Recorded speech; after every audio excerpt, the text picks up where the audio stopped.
I'm Bray Hubbard. You're watching Crimson Drive, driven by NASCAR. The mix of salty sea air and burnt rubber. The big skies, high banks, and grandstands. The rumble in your chest. That's what we love about the Daytona 500. Honoring history and making it. At the biggest race of the year on the biggest stage of a lifetime. That's what we love about the Daytona 500. You gotta see it to believe it.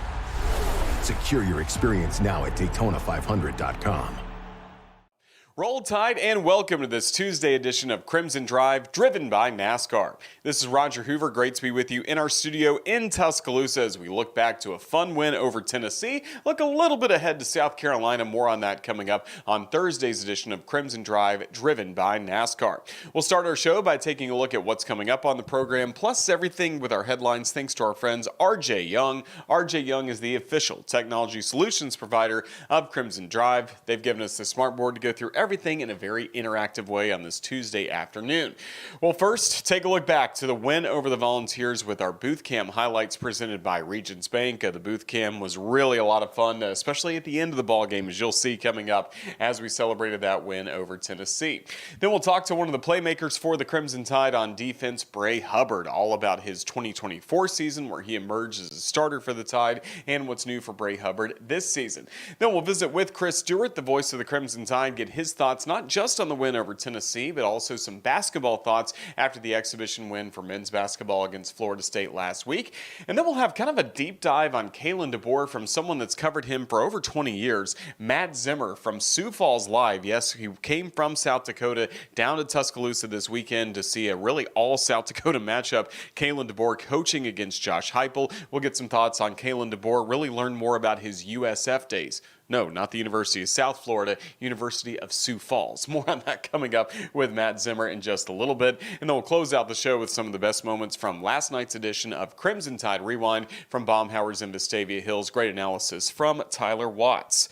Talking all about the win against the Volunteers. 37-20, the final score. Really, the game turned so quickly on that pick six at the end of the first half by Xavier Brown, helping Alabama to a larger lead, and the game was never really in doubt as Alabama put away Tennessee in the second half to get that 17-point win. Still, Tennessee has not won here in Tuscaloosa since 2003. 11 straight home victories for Crimson Tide fans to celebrate, light up the cigars at Saban Field at Bryant-Denny Stadium over the Volunteers. Now this Saturday, the final game in a tough five-game stretch here in SEC play at South Carolina coming up at 2:30 p.m. First time the Crimson Tide have been there since the Najee Harris hurdle game back in 2019. So we look forward to getting back to Williams-Brice Stadium. Our radio coverage will start at 11:30 a.m. coming up on Saturday. Mentioned Xavier Brown. Congratulations to him as well as Yanze Pierre. They share SEC Defensive Player of the Week honors after standout performances against Tennessee. Yanze Pierre had 2 sacks in 1 drive, also credited with another half sack in the ball game. And then Xavier Brown, that pick six really turned the tide in favor of the Crimson Tide. Other notes around Crimson Tide athletics. The Crimson Tide soccer team played its final home game this past Sunday night, fell 1-0 to Mississippi State in a really hard-fought matchup against the reigning SEC regular season champion, Mississippi State Bulldogs. Tennessee will be the next opponent for the soccer team, and then the SEC tournament, and then we'll have to wait and see Alabama's fate for the NCAA tournament after that. Crimson Tide volleyball team had a positive end to the weekend after they swept South Carolina on Sunday, so maybe that's a good omen for the Crimson Tide football team getting ready to head to Columbia this weekend. And then fall softball and baseball. It was great to drive by Rhodes Stadium the other day and see the softball stands were packed as fans were watching Alabama sweep Itawamba Community College on Sunday. More fall ball ahead for them, as well as the Crimson Tide baseball team beat Lipscomb 13-2 on Friday. Great performance by Alabama baseball and softball over the weekend. But of course, it's fall. It's the third Saturday in October. We're talking football, and we're talking a win against the Tennessee Volunteers. 37-20 the final score. Now let's take a look back at our booth cam presented by Regions Bank. All the highlights from a very memorable night as Alabama tops Tennessee. For the love, let's play some football. Talty approaches the football, and yet it is officially now the third Saturday in October. Simpson from his own end zone, scrambling, being chased, stops, fires, catch made. Cuevas, first down across the 20 to about the 24. It was near disaster, but it turned out to be beautiful. 18 yards and a bank first down. You've also got a tight end in the backfield. That's Cuevas. And you've got Jeremy to his right. Looking, Simpson, catch made, touchdown Alabama. Isaiah Horton. Tennessee with a wide out to each side of the field and 3 men in the backfield, spaced around Aguilar, who will look to throw. Pressure coming, and he will go down all the way back at the 11-yard line. Jan Pierre was the first man there. Wide outs in formation, single setback. Aguilar gets the snap, scrambling, going down again, back at their own 45. Jan Pierre with his second sack of this drive. And Corey, correct me if I'm wrong, I don't think we're doing anything exotic up front. I think Yante Pierre is just winning his one-on-one matchup. Yeah, absolutely. That's what we were just talking about. We're not having to really bring a lot of extra guys or do any crazy games. It's just a straight rush, and these guys are winning up front. To this side, here comes Ty. Pressure coming, unloads right side. Williams, oh, what a catch around the 29 as he's brought down there. Good Lord, what a grab. Full extension, reeling it in for a gain of 19. 7.5 minutes to go before intermission. Back to the end zone and down, and that is going to be a safety, I believe. Intentional grounding, offense, because the foul happened in the agenda, results in a safety. I believe it was Yante Pierre once again. Yeah, and he gets credit for the safety. And it's just a bull rush, and because of his speed and arm length, he is able to take on the right tackle Sanders and drive him into Aguilar and then reach out and almost like trip him like a karate move or something. Sweep the leg. Law firm of Williams, Scott, and Brooks in for Alabama. Ryan split wide left. Tight end offset to the right with two other wide receivers. Play action to jam. Ty looking downfield. Fires, has a man. Catch made. Brooks steps out of bounds right around the 15-yard line. He's got jam to his left. Gets the snap.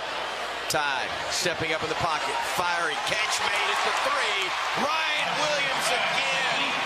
Able to go full extension. His third spectacular grab in this half. A gain of 13. And Bama's knocking on the Tennessee door. Brings Cuevas in motion. Little pitch left side jam. Walks into the end zone. Touchdown Alabama.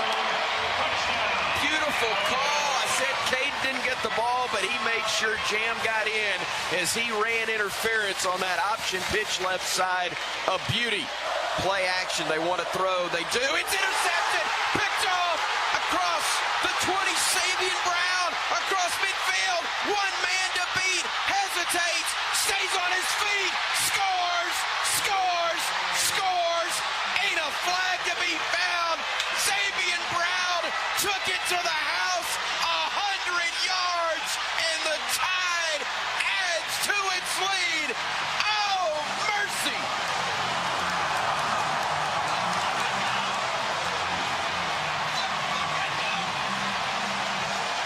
Sabian Brown stepped in front of the pass that was behind the intended receiver, Miles Kinselman. We'll call it 99. But again, a double. Oh, mercy.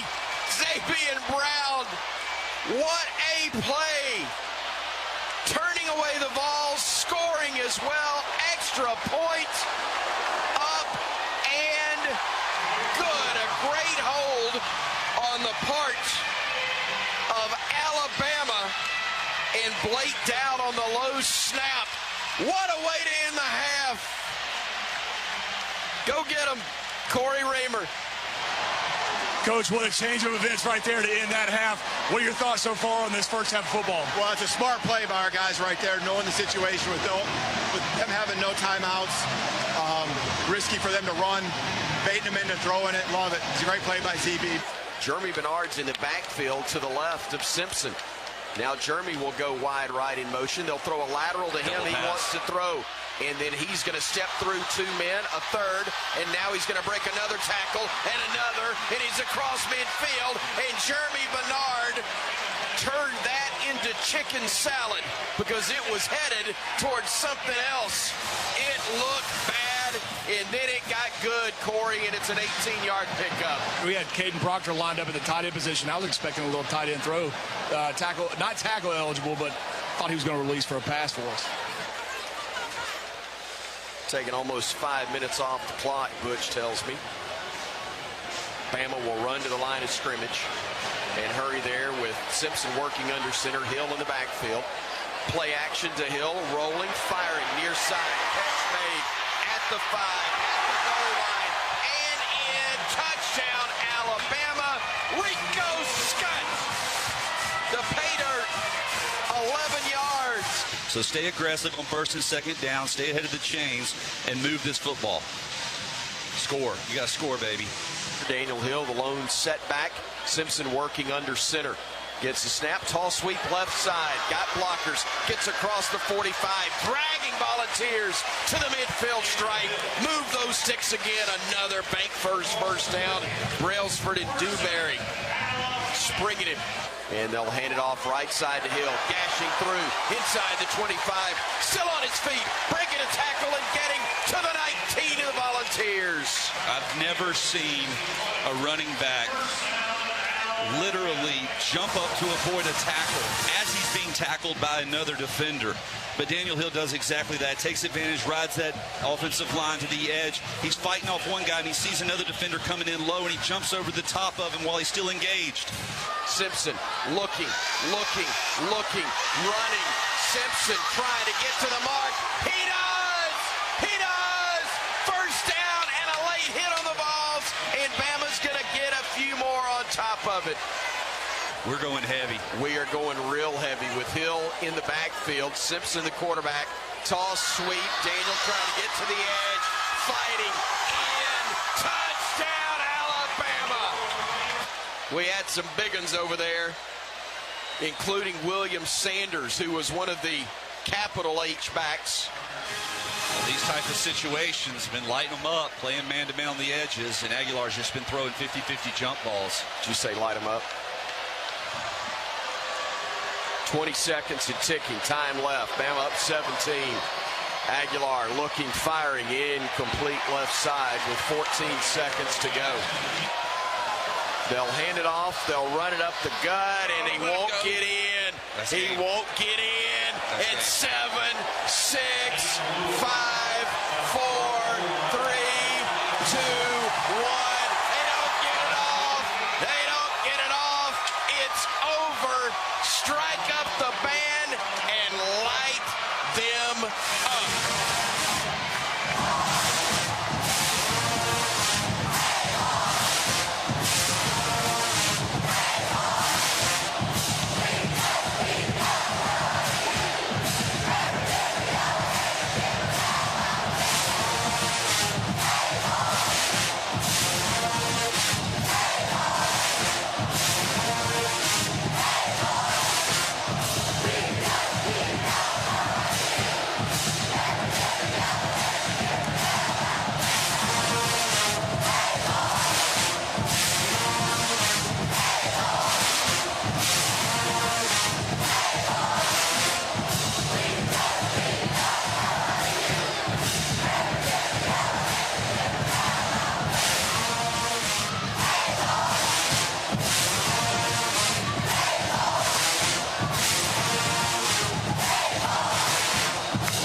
What's that, 17 out of 20 now?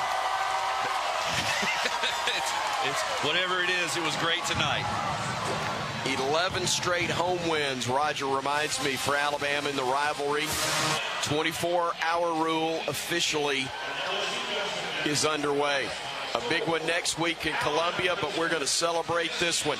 Bama beats Tennessee by a final of 37-20. Again, a fun time, especially with Rammer Jammer and the Victory Cigars at the end of our Booth Cam highlights presented by Regions Bank. Somebody that went out of the locker room back to the student section to celebrate after the ball game was Bray Hubbard, a defensive back, a really lively member of this Crimson Tide football team. He joined us earlier this season inside our LLH Healthcare Advantage Center podcast studio to talk about his journey to Alabama, kind of everything that's new for him in 2025. Last year we did a really good deep dive on him talking about high school football in Mississippi, but this year we visit with Bray Hubbard, learning more about this year's team and what he can do for Alabama's defense. Roll Tide and welcome back to the LLH Healthcare Advantage Center at Saban Field. Roger Hoover now pleased to be joined by Bray Hubbard, Alabama defensive back, as we get ready for the season. And Bray, Roll Tide, it's good to see you. How's the summer? How's the offseason work been for you and the Crimson Tide? Yeah, Roll Tide. The offseason's been great. It's been a grind. Just Coach Blue's been on our butts. Like usual. So it's been a great offseason so far with spring now. Summer, closing off summer here in the next few days, getting ready for fall camp. So, what was your focus really in the weight room? How'd you get better in there this year? I think one of my things was, lowering my body fat and making sure my lean muscle mass kept going up and my body fat was going down. So that was one of my main focuses. But it's every offseason is to get bigger, faster, stronger. So that was my goal, and that's my goal every offseason is to get bigger, faster, stronger, to get ready for the next season. So, does the staff make it kind of easy for you guys, knowing that the strength and conditioning work you do is really tightly worked with nutrition, and then the Jeff Allen staff as well? Yeah, everybody is kind of in tight together, whether it's Jeff and his staff, Coach Blue and his staff, or even the dining staff. They all work together. So, as soon as we get done with lift or run, whatever it is that day, whatever Coach Blue throws at us that day, he's immediately saying, hey, go get a meal in, because I forgot what they said, but I think it's like 20 minutes. You have 20 minutes is what you need to do to get your protein in. That's your time frame. So the protein or whatever it is will go in your body and work like it needs to. But anytime there's anything, especially with Jeff's staff, if there's any kind of nagging or anything, that you are not comfortable with, you can go to Jeff and his staff, and they'll get you back going. Usually doesn't take them long. We got so much stuff in there that, injuries, or I wouldn't even say injuries, any nagging pains that you may have are usually gone in a day or two. So, kudos to Jeff and his staff for keeping us on the field as much as possible, whether it's just a nagging pain or even something that's a true injury. They usually get us back on the field pretty quick, but he tells us too, he's like, man, like, we're never going to put y'all on the field if we know you can, or if it's not safe for you. So, they all work together, but one big thing is making sure that you eat, and you got to have fluid and fuel in your body. It's just like a car. There ain't no fuel in a car, it ain't gonna go. So, and it's the same way with your body. So, if there's no fuel in your body, then it's gonna be hard to go. So. That's a really good segue. Going into this last spring, you had a great experience, speaking of cars, with NASCAR at Talladega this year. Yeah. You and your teammates got to go there. How much fun was that experience? That was a crazy experience. I've grown up a NASCAR fan, I guess you could say. My dad used to be big into it. He was a Jeff Gordon guy, so, I grew up watching Jeff Gordon on Sundays, whatever track they were at. We went to a few, went to Talladega. Where else did we go? I think we went to Atlanta. So, I've been to a couple, then, I think just going back, I kind of remember now. I didn't really remember it much because I was such a young kid when I went to Talladega before with my dad. But, the experience was crazy. I guess I forgot how loud the cars are actually in person compared to on the TV.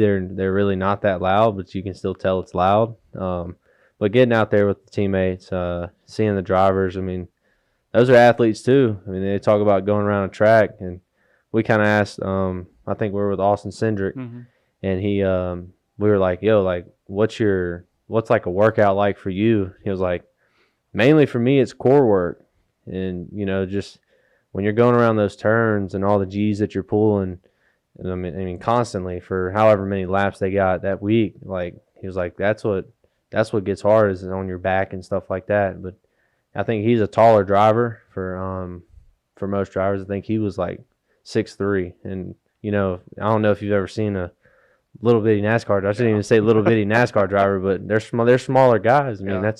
that's hard to fit in the car. But what was cool to me was seeing like the pit crew guys. Most of them are like old football players, and it's like we talked to, I forgot what team he was with, but he was like, yeah, like I played in the league for a little bit, and it's like this is what I do now. He was like, I couldn't get away from like the adrenaline rush of like football, so they told me to come try this out, and this is what I do now, and this is how I get my adrenaline rush. And then there was also another old Alabama football player. I don't remember his name. I'm sorry. But it was cool seeing him just talking about, everything that he does. And, I mean, they were even like, we have a nutrition staff here. We have a weight room staff here because we have to make sure that we're on top of our game to make sure the car can get in and out of the pit stop quick. So I just thought that was pretty cool just seeing that. I mean, you don't really see that. All you see is the car going around the track, but these guys are in the weight rooms and stuff, kind of like us, and have a plan for getting ready for a race or whatever they're doing. So it's a really special experience, especially Ryan Williams getting to talk with Chase Elliott and stuff like that. Chase is such a huge Georgia fan, talking a little trash, getting ready for that game in Athens. Oh, he did not want to put on a Bama shirt. Yeah. We were like, here's a Bama shirt for you. He was like, no, I cannot do it. So that was pretty funny. So. That's awesome. Well, the last time you were here, it was kind of midway through the season. Though we knew you were stepping up due to Keon Sabb being injured. We knew you'd be in a starting role after that. With a little bit of time to kind of look back on, just what are you most proud of this past season for you? I mean, I guess you could say just stepping up and being ready. I think that's the number one thing is, when my number was called, I was ready. And that goes into the preparation that every week. Even though I wasn't starting, it was just being ready. I mean, taking a deep dive into the playbook, film room, whatever it was, just even my body. I mean, I know I was playing special teams, but it's still a toll on your body, and practice is a toll on your body. So you have to kind of stay on top of everything, and that's hard to do when you're a backup, you're not playing, like that's hard to stay focused. And I'm really proud of myself for staying focused and staying on the grind and making sure that, Missouri game, or really, I guess you could say Tennessee game, when Keon was to go down, that I was ready to go. So, yeah, you were challenged right away against some really good passing teams, Tennessee, Missouri, and then you're part of the group that shuts down LSU, one of the better quarterbacks in the league, in their building. That had to be a special night. Yeah, no, that was a special night. It's always hard when you have a really good quarterback that can pick defenses apart, pick coverages apart, can read coverages. Nussmeier, he does a really good job with that, and that was the big focus. Look, like he's going to challenge you. Like he's not scared. I mean, I don't know how many interceptions he threw that year, but like when you go and turn on the film for Garrett Nussmeier, like he's throwing in tight windows. Like he's going to challenge you, and so we had to be ready for it. And he had, I think it was 3 great receivers out there, and then probably one of the best tight ends in the country. Yeah. Mason Taylor. Mm-hmm. I mean, that's a tight ends are dangerous too. Like people don't realize it. You got a tight end that can block like he can and get out in the passing game like he can. It's crazy it's hard to guard. And so that was a big focus. Then even going back to Missouri, they had Luther Burden, great receiver. Then who else did you say? Tennessee, when Tennessee, first Tennessee. First injured, that's a hard one. I mean, they had their quarterback can sling it. Nico, he could sling it. But also, you had guys like Squirrel White, great receiver, been in the game a while. But that dude can take the top off. He's fast. He's a fast guy. So played some really, really great cores first couple games. So, it was definitely a challenge, but I guess I was ready for it. So. Yeah, you're ready for it, and even in the Iron Bowl, you become an Alabama legend, of course, by winning the game, but then you get an interception in that ball game as well. How special was that play? Oh, it was special. I knew something, going back to that play, I knew something was off. I was like, this doesn't look right. And so I just kind of, sat back there. I was in the post, and I was just kind of chilling, and I saw the ball it didn't, I could tell, when the quarterback threw the ball, I was like, this ain't right. And so then when I saw the running back raise up, I was like, oh my gosh. Well, that's I will say the hardest ball to catch is one that is literally directly at you, that is just floating in the air. You don't have to go back. You don't have to come forward. So I don't know, in the video, you can see my feet were puttering because I was like, is this ball over my head? Is it short? And it just comes right to you. and then I had to jump a little bit, and then dude comes from behind me and lays a shot into my rib cage, and I was like, wow. So I start running, and I get to the sideline, and I'm like, man, like why does my ribs hurt? And they're like, dude smoked you, and I was like, that makes sense. But I'll tell you what, that's the hardest ball, is a ball that's coming directly at you like that, and I don't think it was a great spiral either, so that makes it harder. So, but you made the so I did. That was a pretty hard hit. So was that one of the toughest impacts you had all year, or feel it the most? I guess. I mean, Yeah. I don't really know. I mean, sometimes you don't even. I guess sometimes you don't even feel the hit. Sometimes it's just part of it. So, but I just remember I was like, why is my back and my ribs hurting? Like, what happened? And then when I turned on the film, I was like, oh, that's what happened. So. Oh, that's pretty good. Yeah, we've talked before about the fact you're a high school quarterback. You learned how to watch film when you were doing that, and that's helped you as a defensive back. Is that something you're focusing on, like at this time of the year? You know, taking a peek ahead to some of the different teams will play. Yeah, I mean, it's just. I think when you're taking a peek ahead, it's just trying to understand the scheme, what they want to do. But you can't really look too far ahead because it's a new season, new players, new pieces all around the board.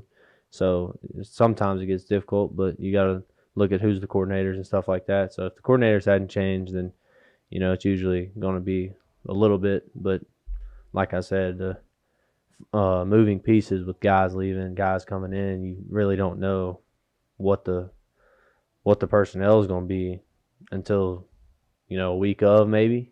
So that's what makes it difficult. But really, just going in, just looking at certain things, that's really all you can do right now. So. Of course, you're one of the names coming back to this Alabama defense, specifically the secondary. So many returning faces there. How much of a strength is that group for this football team? I think it's a huge strength, honestly. A lot of experience, a lot of talent.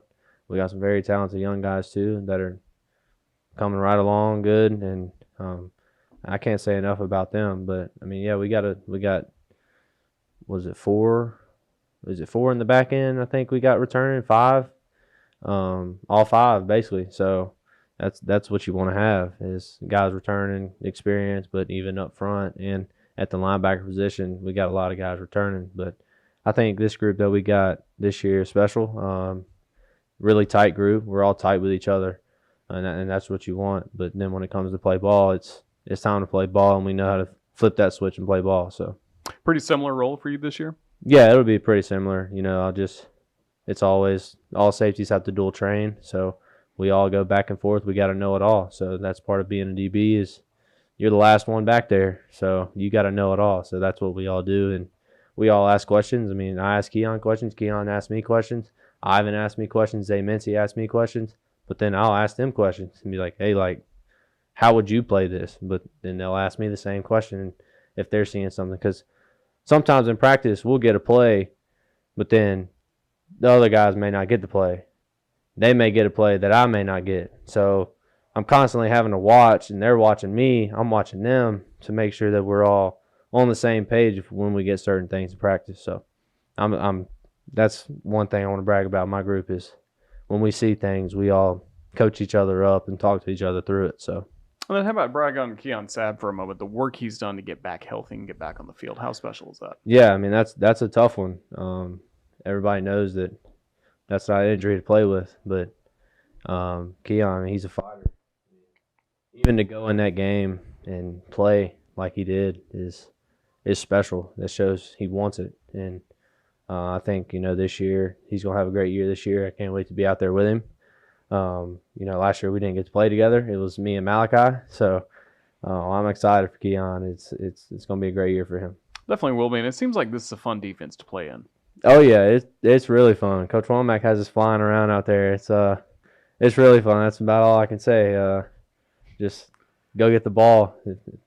He tells us there's 11 opportunities every play to take the ball away, and there's 11 people on the field. So we all have one opportunity every play to take the ball away. And so that's what we try to do. We try to punch it out, go get an interception, whatever it is, strip you. It doesn't matter. I mean, it's what we do. It's what we do, and that's what we live by as Swarm D. So you'll see a lot of hats around the ball, and we're all trying to punch for the ball, either strip the ball out or whatever it is. So You're, of course, key member of the Crimson Tide, student athlete here at the University of Alabama. But with that, the last few years, name, image, and likeness deals have come about. And for you, and I believe Ty Simpson as well, got to model our camo collection. How special was it to be involved in all that? Yeah, no, that's cool. I mean, I tell people all the time when I'm not playing football in the fall, even like the bye weeks when we get to go home, I may try to go back home because it's only about 3 hours back home for me. So I'll try to go home and get in the woods if I can and try to shoot a deer or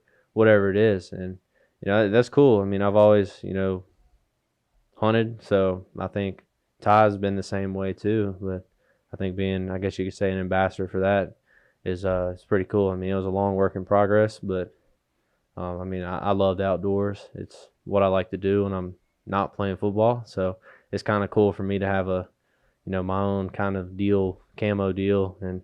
But I mean, props to Ty and all the people behind it. And because it's not just us that did it, there's a whole group of people behind us that did it. So.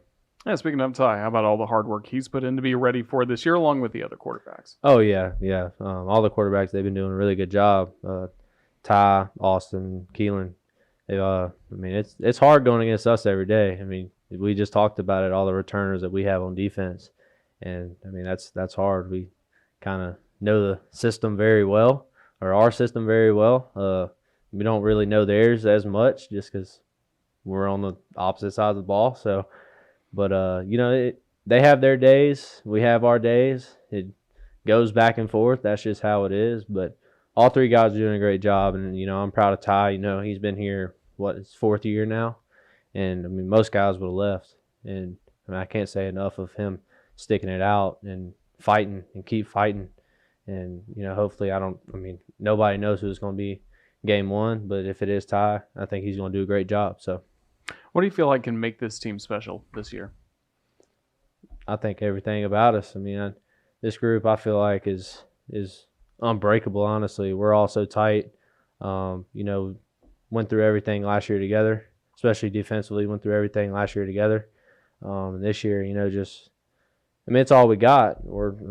Guys we got now is all we got. And going in this season, we go through spring ball together. We go through fourth quarter together. We go through these summer workouts together. I mean, it's us pushing each other every day. And, I mean, you have no, decision but to get close to these guys just because you're going through the same thing they're going through every day. So, I mean, I lean on my teammates. They lean on me. And that's something I think is special about our team is just, how close we are with each other. I mean, even though if we may not be hanging outside of football, no matter what, we know, I know if, say, I need somebody, I can pick up the phone right now and call whoever it is, my position coach, I can call somebody in my position group, I can call somebody on the other side of the ball, and I know they're going to answer. It's just the bond that we've created because we go through so much together, like I said. This team, I feel like is unbreakable, so. Can't let you go without asking about the wide receivers. You got to go up against a practice. I mean, how special are some of these players, especially looking at talent like Ryan Williams, veteran like Jeremy Bernard? I mean, that's a pretty special group. Yeah, no, that's a special group. Of course, you got Ryan and Jerm, but, I think Isaiah Horton transferred from Miami. He's doing a great job. He's a competitor. He likes to talk out there, and so I mean, he likes talking here. We had him in a few months ago. Yeah, no, he likes to talk, and that's a guy. He plays with a chip on his shoulder. Does a great job. I mean, I go against him in practice, all the time. I go against all the receivers all the time.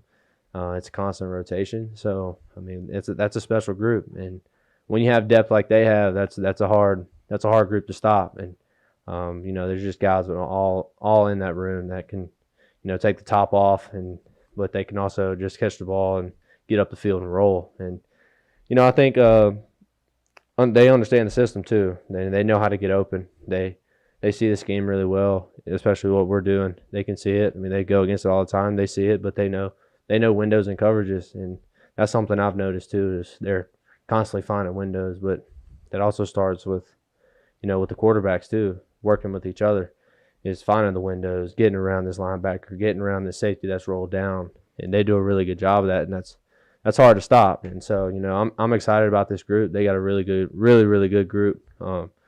But, it's a challenge every day in practice. I mean, if you're not on your A game, they will make you look dumb. So, but it gets ready for Saturday, right? Yeah, no, definitely. I mean, that's part of why you come here, especially as a DB. I mean, you're going to go against the best receivers in the country, but as a receiver, you're going against the best DBs in the country. So that's just part of it. But like I said, if you're not on your A game, things may not turn out good for you. So, but that's a special group. But yeah. Keep working hard against each other, getting us ready for each and every game day that we have here. Bray, just thank you for all the time you've given us. Best of luck with everything coming up. Roll Tide. Roll Tide. Thank you. This isn't just a race, it's the race.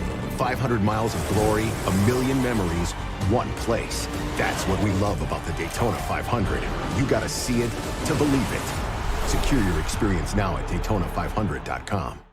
Well, Chris Stewart has been saying the name Bray Hubbard a lot on the radio with all the great plays he continues to make, and Chris is getting busier and busier as we get ready for November. Not only the voice of our football team and the host of Hey Coach and the Kalen DeBoer Show, but also basketball. We got to do a broadcast last Thursday for Alabama's exhibition win against Florida State at Boutwell Auditorium. Chris joins us now to talk about that, plus again, celebrating a win over the Volunteers. Here's the voice of the Crimson Tide, Chris Stewart.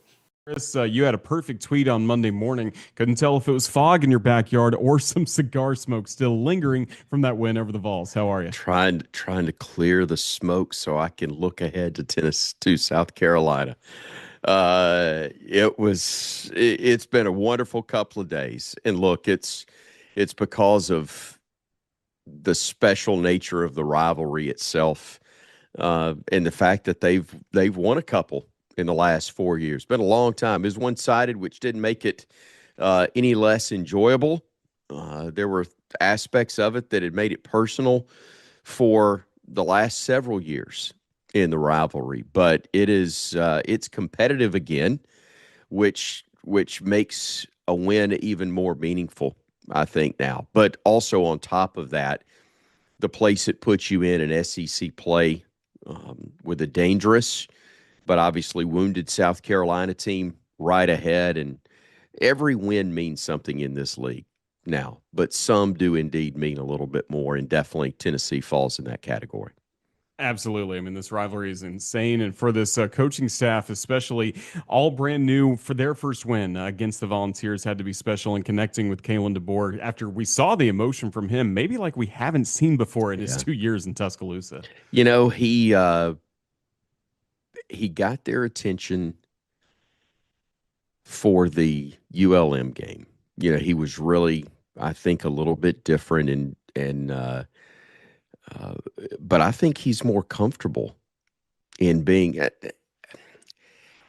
I'm on the one hand, I want to say he's more comfortable being emotional and things like that. I think he's had that to him at times. We just don't see it as much.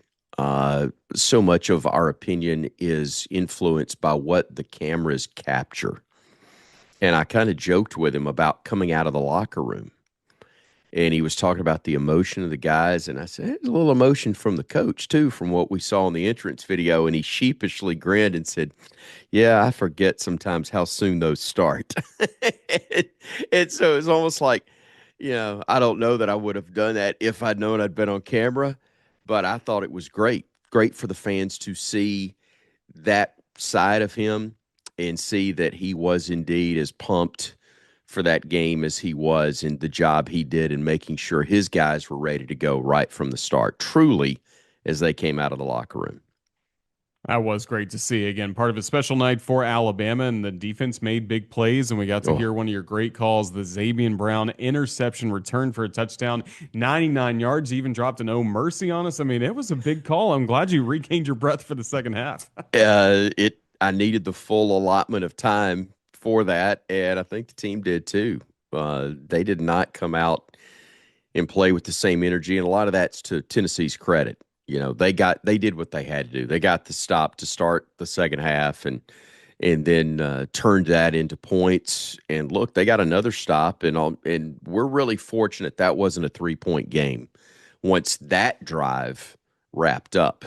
And then one of those, I was talking about it this morning. There were so many plays in the game that we forget some of them. But another one that we discussed post game with Coach DeBoer. Jeremy Bernard had a play that basically was a plus 33 because it was going to be about a 15-yard loss, what was going to be the double pass. And he's about 15 yards behind the line of scrimmage, and it looks like he, at best, is going to get tackled there. If he throws the football, it's picked off probably. But he had the foresight to not throw it. Then instead of losing 15 yards, he gains 18 on the play with, not that he didn't get a little bit of help downfield, but it was mostly individual effort. That was a huge swing right there because you're going to have 3rd and 25 at a minimum. And instead, you're looking at a 1st and 10 in Tennessee territory, and momentum flips from there. You get the touchdown ultimately, and it becomes a 30-13 game, and it just gave you enough of a separation that you never feared the outcome of that. In my opinion, you didn't really fear it from that point forward, even though there was still work to be done and time on the clock. You just felt like you had gotten the game back in your favor and comfortably in hand. Whereas, again, much like the turnaround at the end of the first half, it could have been a one-score game, and you never let it get there. Never let it get there. 17-point win for the Crimson Tide. As you mentioned, a lot of momentum for this group, off to a 4-0 start in SEC play, and now gearing up for an unranked matchup finally, which sometimes, again, can be tough, getting to go on the road against South Carolina, a team we know that has some talent, hasn't had the results. So what are you expecting on Saturday? I expect their best. They didn't play great again against Oklahoma. But I think when Alabama comes in, and I think back to one of the best teams that Alabama had in the Nick Saban era, maybe his best team. It was the one that came off of the first national championship that he won. And then they go to Columbia, South Carolina the next year. Greg McElroy's a senior, I believe. Mark Ingram would be, it's the year after the Heisman and the national championship. We had so much of that team back. But they lost a couple of games that they shouldn't have. And most notably was the Stephen Garcia game in Columbia, South Carolina, where they played the game of their lives. That group did, from South Carolina, and Alabama didn't play very well. But there was a bigger gap, in my opinion, talent-wise, in those two teams than what we'll have in this game on Saturday. So it's very dangerous. Lenoris Sellers at his best is one of the best quarterbacks, best athletes in college football.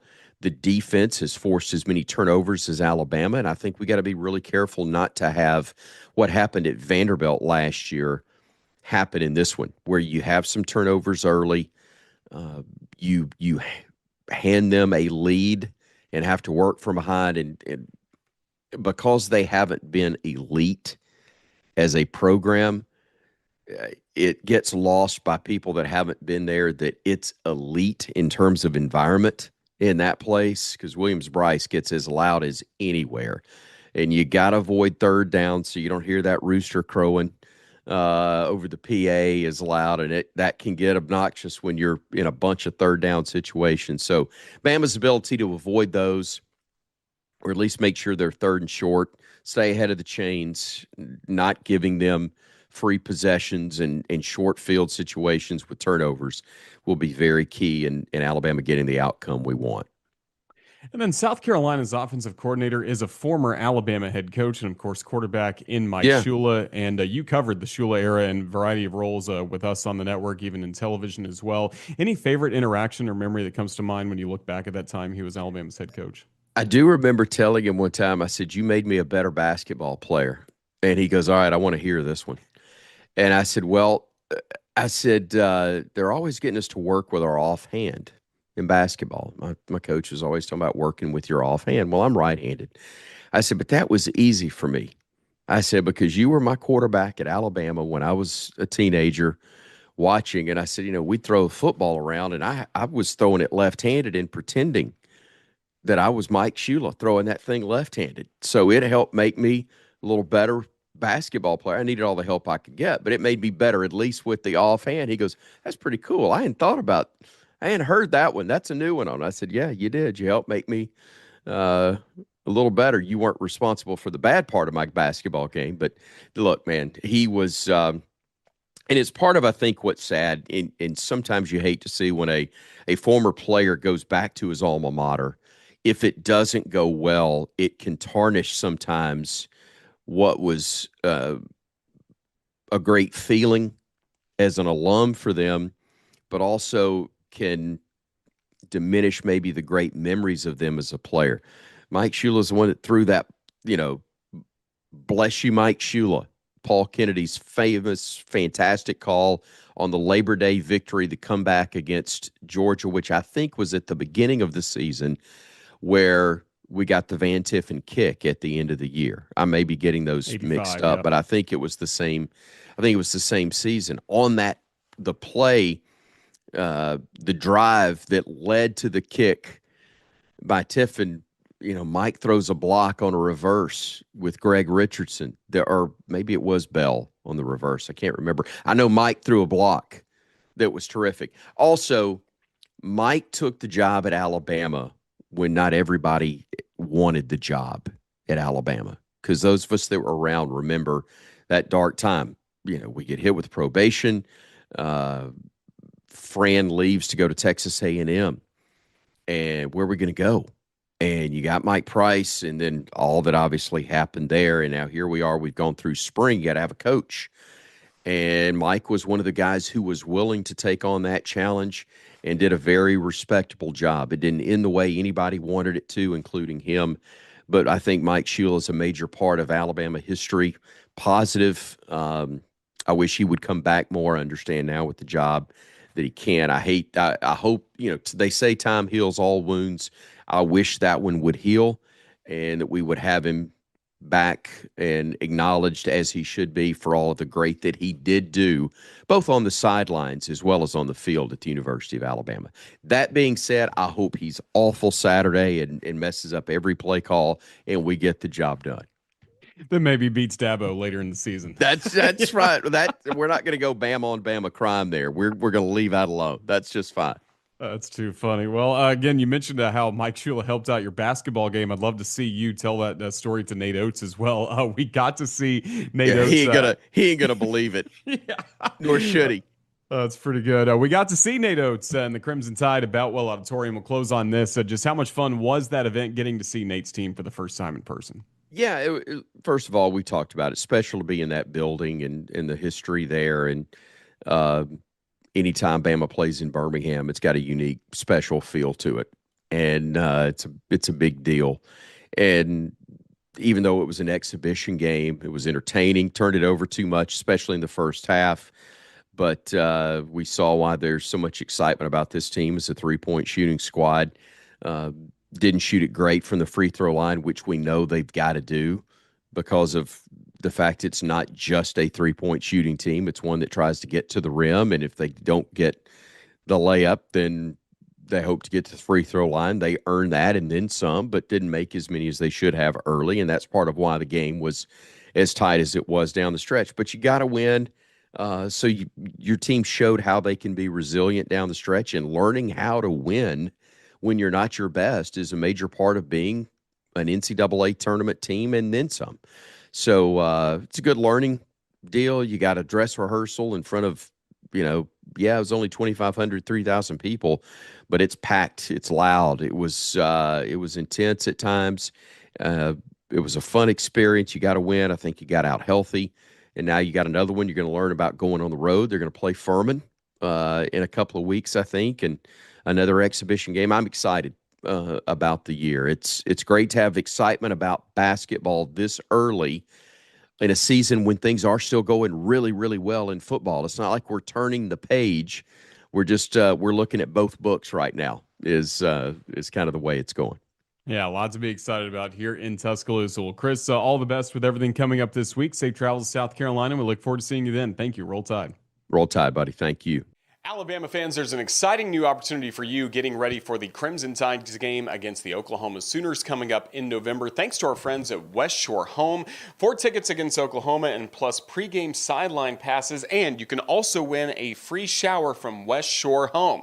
Now, how do you sign up? Well, it's very easy. Just go online to RolledTide.com. We're going to do that here on this board. You will go to RolledTide.com, our main landing page. You'll go to the Fans tab and then Contest Central, which is really the place to go for any of the contests we run through the Crimson Tide Sports Network and Alabama Athletics. You're able to sign up for these all throughout the season, but right now we're focusing on a free shower from West Shore Home. You can enter to win right here.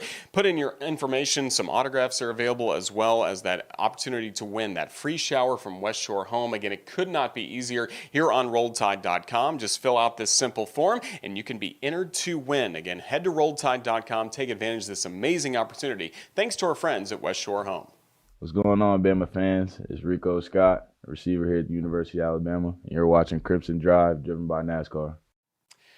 Chris Stewart gets to interview Kalen DeBoer, of course, every week on Hey Coach and the Kalen DeBoer Show, as well as our radio coverage. Somebody that's been interviewing Kalen DeBoer for just about 20 years is Matt Zimmer from Sioux Falls Live. He came down to Tuscaloosa and covered this game because, again, there was a great South Dakota connection, not just with Kalen DeBoer, of course, coaching the Crimson Tide. Josh Heupel, the head coach of Tennessee, is also a South Dakota native. So it was a really all South Dakota feel this past weekend, even though you're dealing with one of the most historic rivalries in the SEC. Tennessee and Alabama. Matt Zimmer joins us now to provide not just perspective on that, but really learning more about Kalen DeBoer, even going back 20 years. Did he have a black hoodie of death before that at Sioux Falls? We'll find out coming up in this conversation with Matt Zimmer.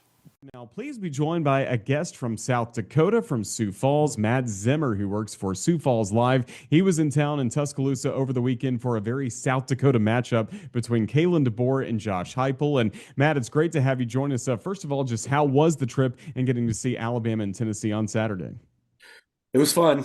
I actually was able to attend the Georgia game last year in Kalen's debut season, so wasn't my first time. But it was definitely fun to come back. When I went last year, I was able to bring some family and, once in a lifetime experience. We just don't have SEC football type atmospheres up in the North. So to see a Crimson Tide game, to be on campus, to experience all of that was really incredible. And then to come back in it was more of a fan experience the first time. This year to come back and be working and be in the press box and kind of experience from that side of it was really something. And obviously it was really surreal to be watching an SEC game between two ranked teams and both coaches being from South Dakota. I mean, there was a time where it was newsworthy if there was a backup linebacker at a Big Ten school that was from South Dakota. Now to have two head coaches in two of the most prominent jobs in all of college football, and having been, I'm close to their age, so having been able to follow their rise from South Dakota to where they are today, like I said, surreal is the word that I just kind of keep coming back to. That's incredible. And let's start with Crimson Tide head coach Kalen DeBoer. When was the first time you met him? We actually played amateur baseball against each other over 20 years ago. Amateur baseball is a big deal in South Dakota, and he played for a team called the Renner Monarchs that were kind of like the New York Yankees of South Dakota amateur baseball. They win championships all the time. They get all the best players, and Kalen was the best player, and I'm not blowing smoke. I mean, he was an incredible hitter. I could sit here and tell you stories about his tape measure home runs all day. And going against him, it was like, wow, that guy's probably got a future in sports somewhere. And a couple years later, he actually gave up baseball, got into football coaching. And that was around the same time I started working for the local newspaper in Sioux Falls. He was an assistant coach at the University of Sioux Falls, a tiny NAIA school that didn't even have a home field. They practiced in the parking lot on campus. He worked under Bob Young, a very legendary small school coach who Kalen played for. He ended up replacing him as head coach in 2005, I believe. And so he started his coaching career the same time I started my journalism career. I was the beat writer for the University of Sioux Falls. And that was when I got to know Kalen. I was 25, he was 30. And we both kind of learned college football together. And I've been fortunate enough to stay in touch with him and just keep tabs on his career all the way up the ladder. And looking back to those early days of Kalen DeBoer as a coach, did you see the big school ambition for him, or was he always just kind of focused on whatever task he had right in front of him at the time? I would say he was certainly more focused on the day to day. One of his mantras has always been, be in the present, live where your feet are, that kind of thing. And he has said many times when he took that job, he would have been perfectly content to coach the Cougars till he retired. At the same time, it was very quickly obvious how what a bright future him and his staff had. Chuck Morrell, who is now the linebackers coach at Alabama, was Kalen's right-hand man, was his defensive coordinator. Curtis Riggs, his best friend and offensive coach. Those three in particular, and it wasn't just those three, but those three in particular, you could just sort of see the way they went about their business, their eye for talent, and how serious they took it. Because at that level of football in the NAIA in South Dakota, in the Midwest, they were so much better than all of their opponents. And at times you kind of wanted to say to him, guys, why are you taking this so seriously? It's NAIA football, you're going to win 70-0 on Saturday. And they were still so detail oriented. They could be playing a team that they absolutely knew they were going to beat by 70 points. And they were still up till 1 a.m. watching film and scouting and getting ready. They were so professional and so businesslike and so, in love with the work and wanting to do it, that you kind of looked at it and said, there's no way this guy's going to still be in coaching NAIA football. He has to move up at some point. And obviously after 5 years and a 67-3 record, that call finally came.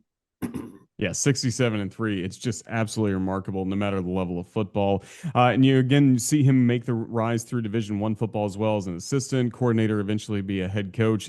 Take me back to that week where he coaches in a national championship game on a Monday night, and then is the Alabama head coach by Friday. Your perspective on that massive week in Kalen DeBoer's life? Well, it was weird because the man who hired Kalen, his name is Willie Sanchez. He used to be a Major League Baseball agent. He was a Big Ten basketball referee. And then later in his life, when he was semi-retired, Willie became the athletic director at the University of Sioux Falls. He was the one who hired Kalen, and he was the one who, after their third national championship, told him, you need to spread your wings and fly away. Time to go. You need to move up the ladder. So Willie always had a very unique relationship with Kalen and a key role in his ascension. But I called Willie the week of the national championship game, just because I was writing a feature story about Kalen taking Washington to the national championship. And Willie said to me, hey, I got a scoop for you. And I said, what's that? And he goes, Nick Saban's going to retire and Kalen's going to replace him. And I was like, oh, shut up. And it made sense. As soon as he said it, I was like, well, Saban's pretty old and Kalen's kind of the hottest name in coaching right now. I guess I could see that. But I sure didn't think it was actually going to happen. But then all of a sudden, those gears started turning, and you kind of thought, oh my gosh, this really might happen. And again, the only word I can go back to is surreal, because, we thought it was amazing when he was the offensive coordinator at Indiana. We're like, wow, he went from NAIA to the Big Ten. And then he's the head coach at Fresno State. You're like, wow, he's a head coach at the FBS level. Every one of those steps on the ladder just felt amazing. Like, we can't believe he's here. And then all of a sudden, to be playing on the national championship game on TV against Michigan, against Jim Harbaugh, and then to hear he could be replacing Nick Saban, it's like, what planet are we on?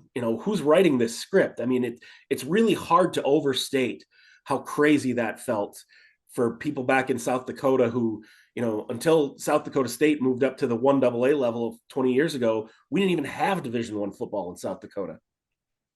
So to see that, again, the word I keep going back to is surreal. I didn't reach out to Kalen in that week or so, because I kind of thought, he's pretty busy right now talking to Nick Saban and meeting all these people in Alabama. But I did get a chance to connect with him shortly after he got the job.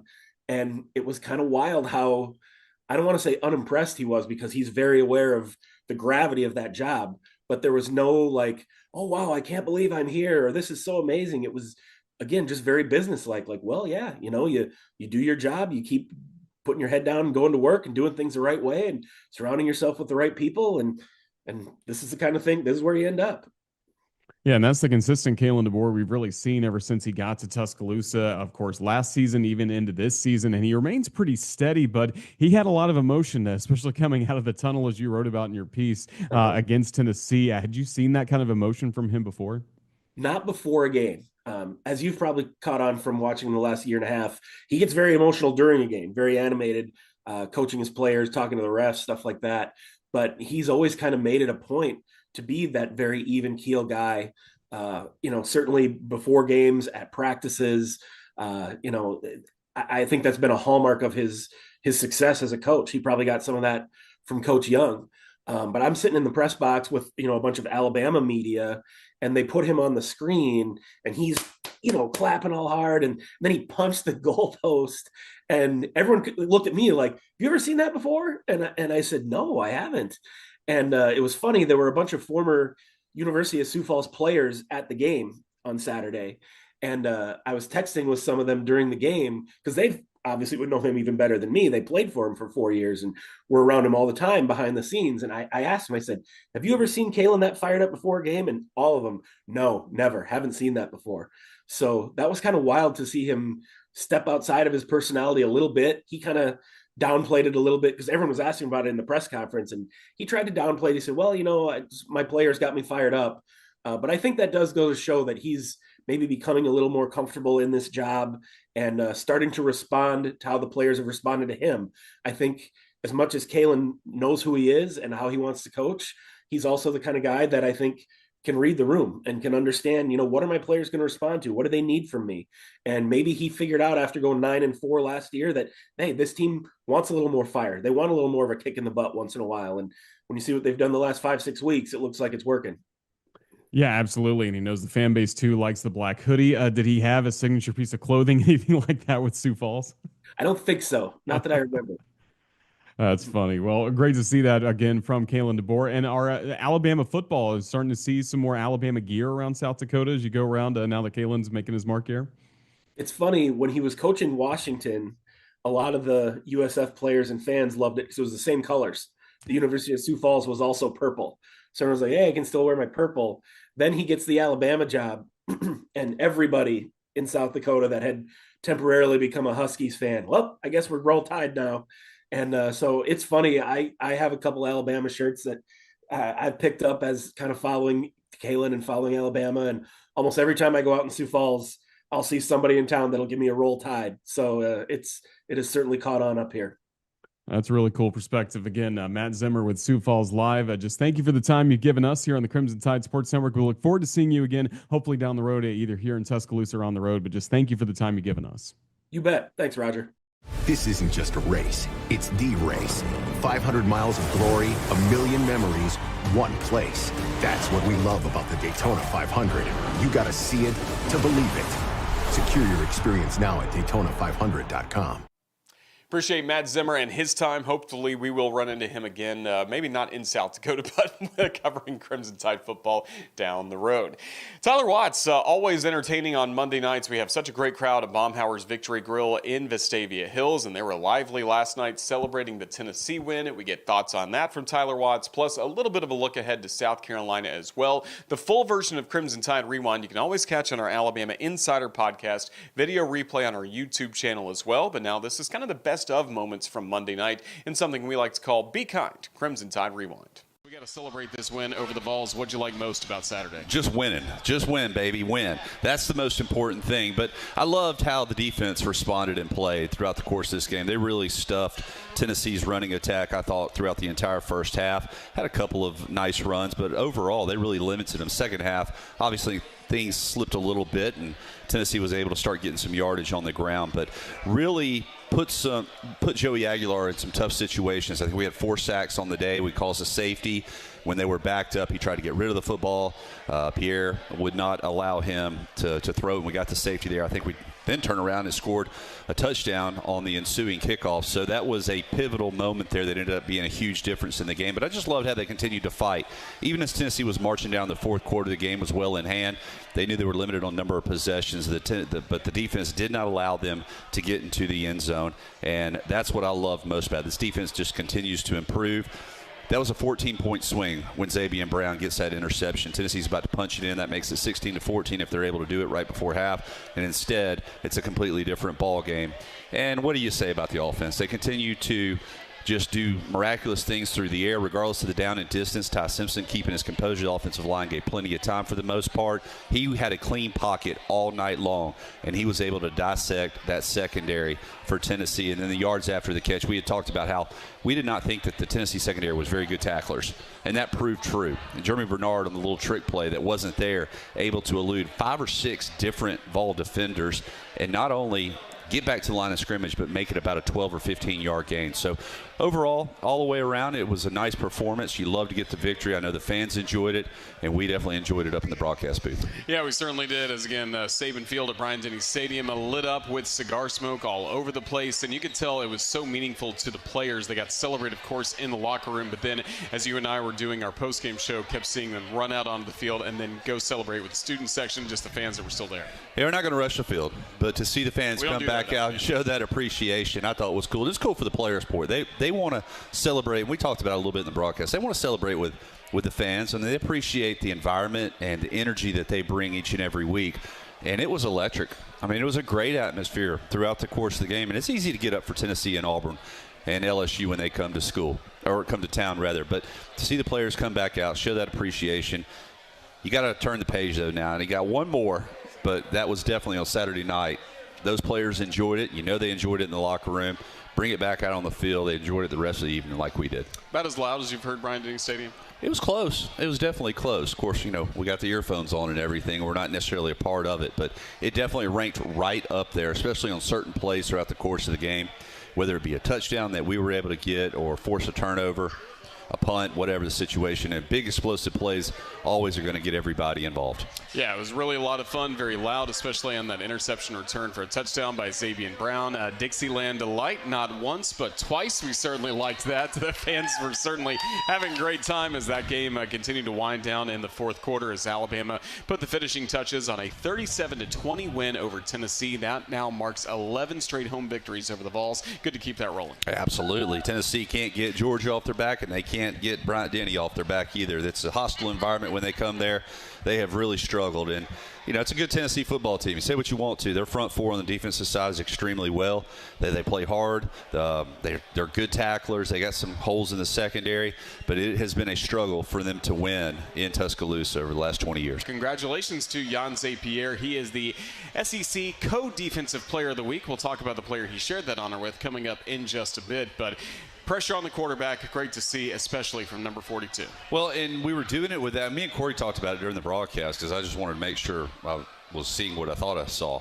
We were doing it without bringing extra people or really running any games or twists up front. It was just Jan Zapier winning the one-on-one battle. He took a little inside step and was able to beat his offensive lineman and get back to the backfield on a couple occasions. And that pressure, I always talk about the pressure right up the gut on a quarterback is devastating. There's nothing you can really do. A lot of times you can step around pressure from the edge, step up, but when it comes right up the middle, you're just not quick enough as you're focused downfield to be able to elude that, even with a spin-out move. So we were fortunate to be able to put them behind the chains on several occasions, and that ended up causing a couple of punts as they were able to chip away, but not always pick up those first downs and keep the ball away from us.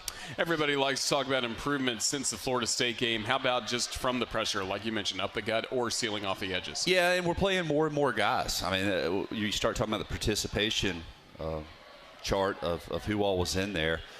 Obviously, you have your same guys that consistently are playing, but new faces that are getting more and more snaps. Jordan Renard, he's getting a lot of snaps on that defensive front. Noah Carter is a guy that we hadn't really seen a whole lot at all this year, but he got 10 reps or so. And late in that game, when you knew Tennessee was going to throw and you had to get the pressure, the rush on them, you need the fresh legs. So continue to build that depth as you start really trusting some of those younger guys early in the season. Now they're experienced, and you rely on them on a down in, down out basis. Yeah, fun to see that for Jan Zapier as he was able to get some pressure, get some tackles. Same can be said really on the other side of the edge. And Nakai Hill-Green, we keep talking about him week after week. I love how explosive he is, and he's recognizing what offenses are doing, and he's reacting extremely quickly now. He's trusting his eyes. He's trusting his coaching throughout the course of the week, and it's paying dividends out there. He has absolutely just been a wrecker out there on the defensive side, and he's got the size, he's got the speed to be able to close. And then most importantly, which is the biggest improvement of this defense, in my opinion, is their tackling. Their tackling continues to improve every single week. When they get their arms on an offensive guy, they're bringing him down. And that's going to be important in a game like this coming up Saturday against a mobile quarterback, Lenore Sellers. Here we go. Yeah, he's not an easy one. Most folks struggle against him. So he'll be the opponent coming up on Saturday. It was Tennessee, the opponent this past week inside Saban Field at Bryant-Denny Stadium. And again, Alabama able to take away the running game from the Volunteers in the first half. That certainly helped. Yeah, it does. It makes them one-dimensional. It forces them to throw the ball. Now, granted, Aguilar's pretty accurate with the football. However, that's not their game plan. That's not how they want to run. They wanted to be able to establish a run. They really struggled early on, and were able to jump up as a result of it. They tied the ball game up 7-7 because we missed out on a couple opportunities. But knowing that that you have an answer for everything they do, I guess, is the best way to put it. You got to feel good about where you're going to end that ball game, knowing that, hey, we've seen everything on film. We understand what they're doing. We're attacking them as opposed to the other way around. We're going to find a way to win this game. Do you feel like Alabama handled the tempo pretty well in this game? I do. I think there was one time we were trying to do some wholesale substitutions when we shouldn't have, when they didn't substitute. But they're really good. The biggest thing, though, is limiting explosive plays, because that's when they want to go tempo. And we did a relatively good job of that. Definitely none through the passing game. Had a couple of rushes that went a good bit further than you would like. But, yeah, we handled the tempo. And I think every single year it seems like defenses are getting better and better at understanding that. They've seen it a lot. They see it in high school now, and they see it in their college career, and they're getting better acclimated to be able to handle it. This week for Alabama, going on the road to close out a very difficult 5-game stretch that you have in between the open dates. But now this is the first unranked opponent that Alabama is going to face. The Gamecocks off to a 3-4 start, 1-4 in the SEC, and had a tough go of it last time out, falling on Saturday 26-7 against Oklahoma. They've really struggled offensively. They have not been as high-powered as what they were just a season ago. Really having to rely on Lenore Sellers, but he has not been the same player as he was last year. I think because of the weapons around him, more importantly. And that defense is susceptible to giving up points as well. Oklahoma scored 24 or so just last weekend, an Oklahoma offense that got next to shut out versus Texas the prior week. So it's a great opportunity for us to go in and finish this 5-game stretch with a victory, but we're going to have to play well. I mean, this is a tough environment. And the fan base with South Carolina has lost for a long period of time, but they continue to show up and support their football team and create an energetic environment. So it'll be tough, and you allow these type of teams to play with you, and they're only going to get better and better and better because their confidence is going to build. Yeah, in the game last year, it felt like Alabama's really the entire way until kind of later in the ball game. Yeah, and just South Carolina kept coming back, had more opportunities as the game went along before finally a game-ending interception by, I believe, Damani Jackson. But, I mean, that got very stressful at the end against these guys. Well, and that was a game that was well in hand by Alabama, but we had the turnover right before halftime, got a little greedy, tried to push the ball down the field to pick up more points, and it ended up getting intercepted. They turned it into a touchdown, and then it's a one-possession game for the remainder of the time. So we are now doing the opposite of that we're taking care of the football and we're forcing our opponents to turn it over, and we're taking advantage of that. So that's what you have to continue to do that. And that's what we talked about, the get back in the rhythm of playing the next week. You want to get out there and play again and just try to improve, and understanding that everything we've done over this stretch, that's who we are now. And you just have to keep working to become a little bit better version of it. Crimson Tide Rewind always starts our week of programming here on the network, but now it's time to take a look at what's coming up as we get ready for Alabama and South Carolina coming up on Saturday. Coming up tomorrow night, we're going to be at Baumhauer's Victory Grill in Tuscaloosa. Chris Stewart will host Hey Coach and the Kalen DeBoer Show. We look forward to visiting with Coach DeBoer about the Tennessee win, looking ahead to South Carolina, and specifically coming up on Thursday's Crimson Drive, driven by NASCAR at 2 o'clock. Again, looking ahead at what's coming up for Alabama against South Carolina. Full preview of the game coming up on our Thursday afternoon show at 2 o'clock here on all of our social media platforms. Make sure you join us on Saturday. Football between Alabama and South Carolina, the full radio network, Varsity Network app. Don't forget to watch the booth cam as well. Streaming live, presented by Regions Bank here on all of our social media platforms. Then on Sunday, Chris Stewart will talk about the game with Kalen DeBoer for the Kalen DeBoer television show to our TV affiliates across the state, as well as available on demand, RolledTide.com. And then we'll be right back at Baumhauer's in Vestavia Hills Monday night for Crimson Tide Rewind, as Tyler Watson and I will talk about hopefully a win for Alabama and some good momentum going into the open date. Make sure you follow us at UA_CTSN on all of your social media platforms, and especially if you're watching here on YouTube, go ahead and subscribe to our channel, turn on the notifications so you don't miss anything from the Crimson Tide Sports Network. Well, that's going to wrap up this busy victory edition of Crimson Drive, driven by NASCAR. Huge thank you to our guests, Bray Hubbard, Chris Stewart, especially Matt Zimmer joining us direct from South Dakota. Really fun conversation with him, as well as Tyler Watts, with all of his insight from Crimson Tide Rewind last night. Thanks to Ethan Carabin, our video producer, who puts together, of course, our booth cam highlights and really all the content you see here on the Crimson Tide Sports Network. And he collabed with Jalen Gifford, one of our outstanding videographers, to give us a final look at the play with not just a Zabian Brown interception. You've seen the play before, but maybe not quite like this. From the field, from the booth, as Alabama really turned Saban Field at Bryant Stadium upside down with a thrilling end to the first half. That'll be our close as we say goodbye to the Tennessee win. We'll talk more about South Carolina on Thursday, but now as we say goodbye, this is Roger Hoover saying again, thanks for watching Crimson Drive, driven by NASCAR. Here's one last look at this final play presented by Regions Bank. Send one of them in motion left. Play action. They want to throw. They do. It's intercepted. Picked off across the 20. Sabian Brown across midfield.